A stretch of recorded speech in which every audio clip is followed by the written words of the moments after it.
There are a lot of crazy people that work here, you know what I mean? We want to welcome to the 700 Club now someone who's not crazy, but he is very funny. He's a husband, he's a father, he's also a comedian, Rich Prater. Rich, thanks for joining us today. Oh, you're welcome. We can hear you. We can hear you. Oh, good. I like sound. Tell me what your thoughts are about the stories we just heard in the video. Well, you know, I'm actually going to get my mother some gloves, so that really helps me. And a few gold chains. Yeah, through the process, and a couple of gold chains. Yeah, you know what? I tell you, I mean, there's so many funny stories that happen on Christmas, and I got to tell you, it's so much fun. I mean, just being around family. But you know what? When you get that many people around in a group during the holidays, something's going to happen that's going to be funny and memorable. You're going to get some good material as a comedian. Oh, yes, yes, especially with our 3 young kids. We always have new material every single day. What's the biggest mistake you've ever made at Christmas time? Oh, wow. That's put me on the spot. I think the biggest, what I can, right off the bat, I'll tell you the biggest mistake my dad made was a couple years ago, this is like when I was about 10 years old. He got my mother a nightgown, which she had asked for. And for some reason, my mom's a real petite, small woman. For some reason, he went to this real nice place and got her this nightgown. But we're guys. We don't check the size or anything like that. And so he got one. Yeah, he got one that he thought would fit her. And come to find out, it was a plus size. I mean, oh, it was like a word. multiplication size, huge one. I mean, it would cover up. I mean, it could cover our car. And so my mother was a little put out by that, but I mean, it was funny, looking back, it created some some fun memories. But I tell you, you know what, we just take it tongue in cheek, and we just and we have a laugh, and then we move on. Yeah, but you as a comedian have to know the value of laughter. I mean, it's such a it's really medicinal almost, especially this time of year. There are a lot of people this time of year who really struggle with the holidays.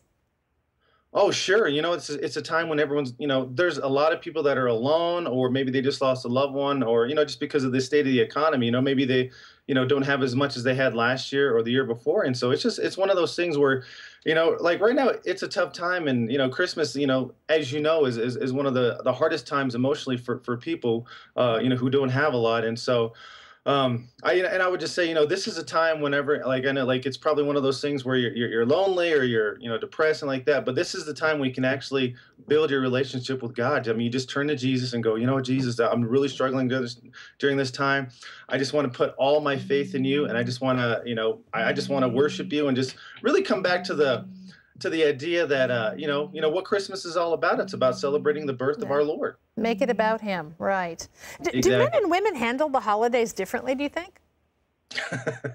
Oh, yeah. Yeah, guys get up, we just want to, we want to sleep in late. And, like unless you're a kid, you want to get up early, but we just, just want to sleep in late. You want to get up, you don't want to eat, just hang out and, kind of, just enjoy the company. Women, they want to get up, they want to, take pictures and tradition, and they want everyone to be, everything needs to be perfect, and the food needs to be perfect, and if it's not, it's a catastrophe. But but that's the thing, God made us so different, in different ways, but we can just enjoy that and and enjoy the holidays. Well, you're going through some of those issues you just mentioned. I'm sure you married your wife Bridget a few years ago.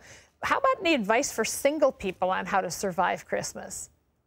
Oh, single people. You know what? I mean, I didn't get married till I was 30 years old. And so I spent a lot of, Christmases by myself. And the biggest thing that I would tell someone who's single, I mean, is just, get plugged into a group. I mean, just find those, friends that you can just hang out with, like other single friends. And there was a lot of times I went over to Christmas with my friends who were married and who had kids, and they were just nice enough to invite me over. And that really made, for a very special time, being able to enjoy Christmas with them. And there's so many people out there like that,